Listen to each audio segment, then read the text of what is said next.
soy guapo, lo sé, las mujeres se calientan, ya lo sé.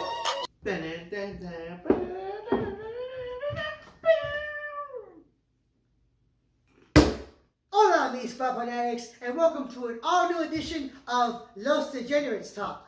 Today's topic is Lucca's top 10 wrestling matches of 2025. Is that 5 times? I think I did it 5 times. Mine's a 10. Oh. Disclaimer.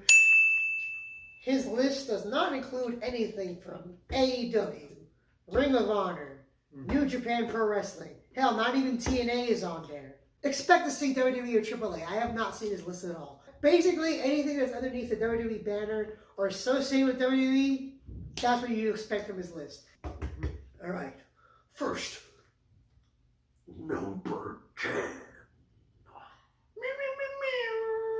John Cena versus R-Truth. What? That was a nice, fun, quick match. Mm-hmm. It led to R-Truth's return. Anything, I just wish that match was longer. Yeah, that was pretty short. Probably shouldn't move. If you think about what happened at NXT a few years ago when he got himself injured. That was with the young guys. But he can still move. Like even if he's not doing dives, I think he could have done more. Number 9. The fuck, dude? John Cena versus Randy Orton. Ah! I love that one. Yeah. Oh, I love that one so much more than it's number 10. Hmm? I do, I'm sorry. That's my favorite Cena Randy match. They fought a lot of times, to be fair, and a lot of them haven't been that great, but that was... I almost wanted Randy to win. I didn't want him to win. It was the last time ever for them. The last time ever I got to see them fight. What a main event! And it was better than Cena Cody 1. Way better than Cena Cody 1. Yeah. If anything, some could argue it was overbooked, but it's fine. I still love it. Number 8. John Cena versus CM Punk. Not surprised. I thought you would have had that one higher. I'm kind of intrigued now. Mm-hmm. I thought he was like, for that match. Huh? Yeah. I did. Cena. Oh, God. I knew it.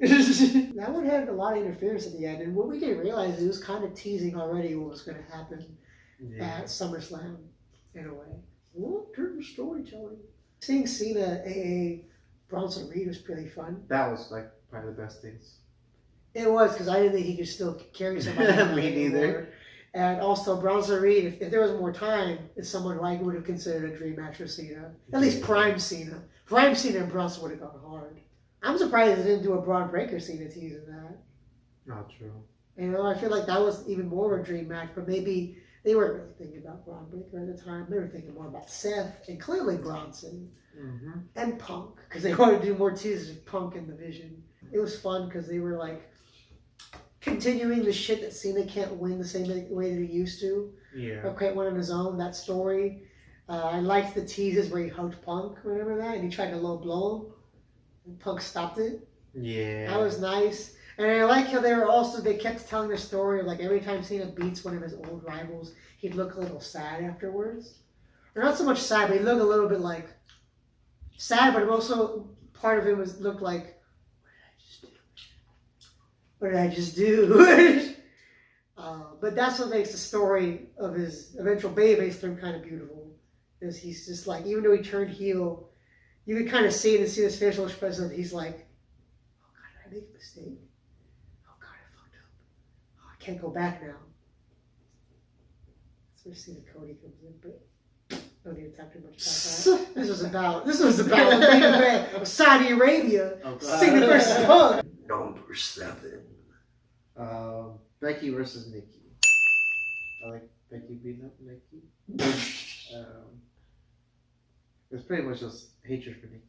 Number 6. Rhea versus Io versus Bianca. Oh, okay, all right. We're back on track. No, Triple Threat was nice. Honestly, the only thing I didn't like is more like a nitpicky thing that Bianca got pinned. Yeah. Because like I feel like that was a waste of destroying her undefeated streak. Like you could have, She's the only one that's gonna be out for a year. True, but they didn't know she was out. She was gonna be out until that match happened because she broke her finger. They still could have protected her and like had Rhea take the pin.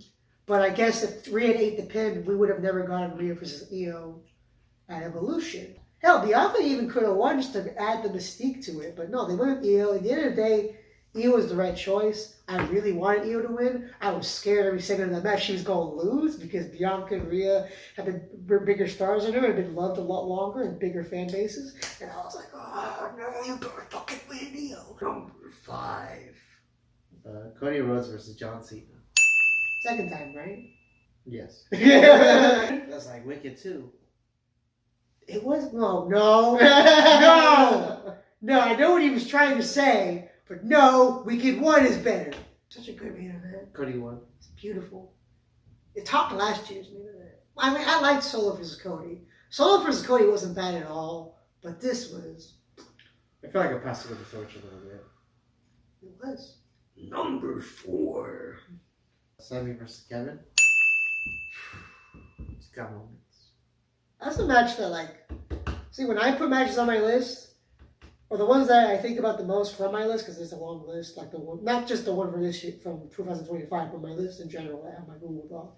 The ones I think about the most are the ones where I'm like, would I be down to rewatch this anytime if somebody was like, for real? This match is a perfect example. If he wanted to say, hey, you want to rewatch Sammy versus Kevin from Elimination Chamber? I'd be like, you know what? I was going to go to the gym, but that sounds like a solid night. Like, we need more matches like that. That's why I love making these lists. You got to appreciate those matches where you look back at it and be like, I wouldn't mind going back to that at all. Or I wouldn't mind showing somebody else this, especially if they're like, oh, I've always been curious about wrestling, or oh, I've never watched wrestling before, but I see that you like it. Do you have any recommendations? Number 3. Gunther versus John Cena. Oh, that's a good one. I'm glad you ranked it that high. I feel like it deserves more love. Fortunately, it's not getting a love because of all the controversy. You know, people still whining about how it ended. But like, In 5 years. What? In 5 years, do I get the love? In 5 years? Sure, I hope so, man. It was a good match. Like, besides the ending, what was really wrong with it? Nothing. There's nothing wrong with the match. Even the ending wasn't terrible. Yeah, the ending gets less and less bad the more you think about it, because you're like, I get it. Or like, you know what? Same vibe, Cena. I think we should be more grateful. From my place.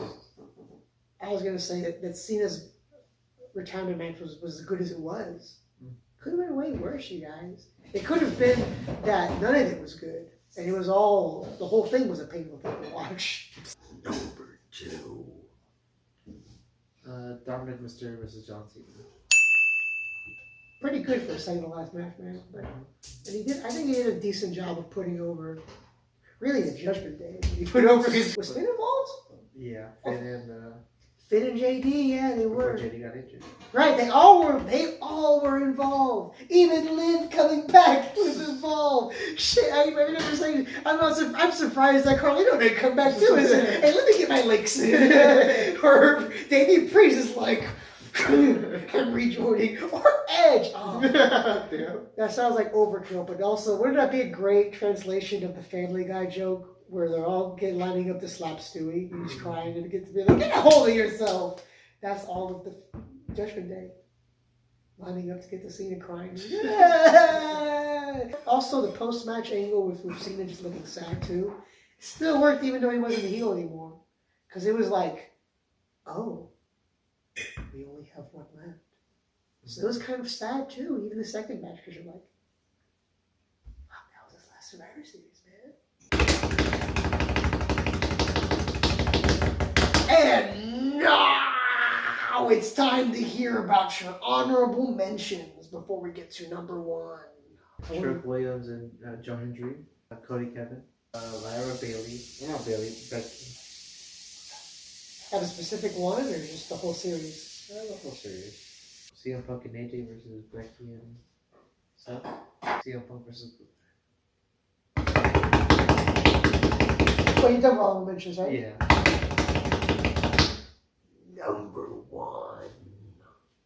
AJ Styles versus John Cena. Yeah, I see a lot. I saw that match won some awards too at other places. Other people were like, "Oh yeah, match of the year." That was. It was fun. I like all the touching tributes. I heard Cena got teary-eyed with the Bray Wyatt one. Yeah, that's what he said. Yeah, that was nice. It was nice they popped really well for the Bray Wyatt one.